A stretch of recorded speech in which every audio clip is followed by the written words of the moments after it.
Shri Anoop Jacob നമുക്കൊപ്പം ചേരുന്നു. നിയുക്ത മന്ത്രി രണ്ടാമത്തെ തവണയാണ് മന്ത്രിപദത്തിലേക്ക് അനൂപ് ജേക്കബ് എത്തുന്നത്.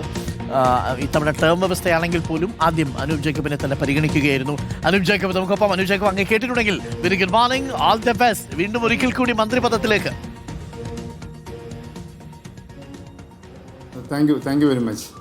ശ്രീ അനൂപ് ജേക്കബ് രണ്ടാമതൊരിക്കൽ കൂടി എത്തുമ്പോൾ കഴിഞ്ഞ ഒരു 5 വർഷക്കാലം ഒരു വിവാദത്തിലും അങ്ങ് ഇടപെട്ടിരുന്നില്ല. എന്നാൽ ജനങ്ങൾക്കൊപ്പം തന്നെ ഉണ്ടായിരുന്നു. പിറവം മണ്ഡലത്തിൽ ഗംഭീരമായ ഭൂരിപക്ഷം ലഭിച്ചു. ആ മാൻഡേറ്റുമായിട്ടാണ് ഇന്നിപ്പോൾ സത്യപ്രതിജ്ഞ ചെയ്യാൻ പോകുന്നത് അല്ലേ? അപ്പോൾ രണ്ടാമത് ഈ വരവ് വരുമ്പോൾ മനസ്സിൽ എന്താ തോന്നുന്നത്? അതെ അതെ തീർച്ചയായിട്ടും ഏറെ സന്തോഷമുണ്ട്. വലിയൊരു ഭൂരിപക്ഷമാണ് ഇത്തവണ പിറവത്തുണ്ടായിരുന്നത്. നമ്മൾ ഒരിക്കലും പ്രതീക്ഷിക്കുന്ന ഏകദേശം 45,000-നടുത്ത് വോട്ടുകളുടെ ഭൂരിപക്ഷമാണ് പിറവത്ത് ഇത്തവണ ലഭിച്ചത്. അത് വലിയൊരു അംഗീകാരമാണ് തീർച്ചയായിട്ടും UDF-നെ സംബന്ധിച്ചും എന്നെ സംബന്ധിച്ചും വ്യക്തിപരമായി. അപ്പോൾ ഇന്ന് ഈ തെരഞ്ഞെടുപ്പിലേക്ക് കഴിഞ്ഞ് ഒരു പുതിയ ഗവൺമെൻറ് ഫോം ചെയ്യുമ്പോൾ അത് വലിയ ഉത്തരവാദിത്തമുള്ള ഒന്നാണ്. UDF ഒരുപാട് കാര്യങ്ങൾ മുമ്പോട്ട് വെച്ചിട്ടുണ്ട് ജനങ്ങളുടെ മുമ്പിൽ. അതെല്ലാം ചെയ്തെടുക്കുക എന്നുള്ളത് അനിവാര്യമായ കാര്യങ്ങളാണ്, ചലഞ്ചിങ് ആണ്.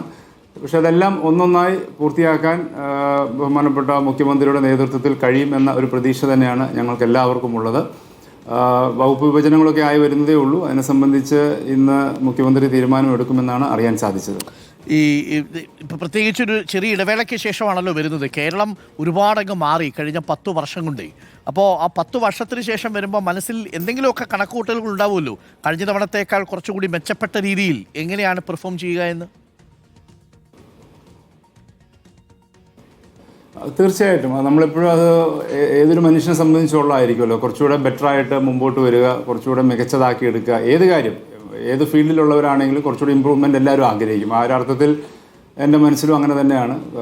കൂടുതൽ മികവാർന്ന നിലയിൽ കടന്നു വരാൻ കഴിയണം എന്ന് തന്നെയാണ് ഞാൻ ആഗ്രഹിക്കുന്നത്. അതിന് സാധിക്കും. ഒരു ടീം വർക്കിലേക്കാണല്ലോ ഞങ്ങൾ നീങ്ങുന്നത്. ടീം UDF ആണല്ലോ. അപ്പോൾ അതിൻ്റെ ഒരു വർക്ക് ഉണ്ടാവുമെന്ന് തന്നെ ഞാൻ കരുതുന്നു. ഇത് കുടുംബസമേതമാണല്ലോ സത്യപ്രതിജ്ഞയ്ക്ക് എത്തുക അല്ലേ? എല്ലാവരും ഉണ്ടോ?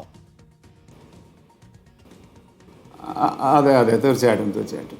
ഓക്കെ, അപ്പോൾ എല്ലാവിധ ആശംസകളും നേരുന്നു ശ്രീ അനൂപ് ജേക്കബ്. വകുപ്പ് വന്നതിന് ശേഷം നമുക്കൊന്നുകൂടി ഇരിക്കാം. വകുപ്പിൽ കൊണ്ടുവരാൻ പോകുന്ന മാറ്റങ്ങളെ കുറിച്ചൊക്കെ നമുക്ക് ജനങ്ങളെ അറിയിക്കാം. Thank you Anoop Jacob. ഗംഭീരമാവട്ടെ. All the best.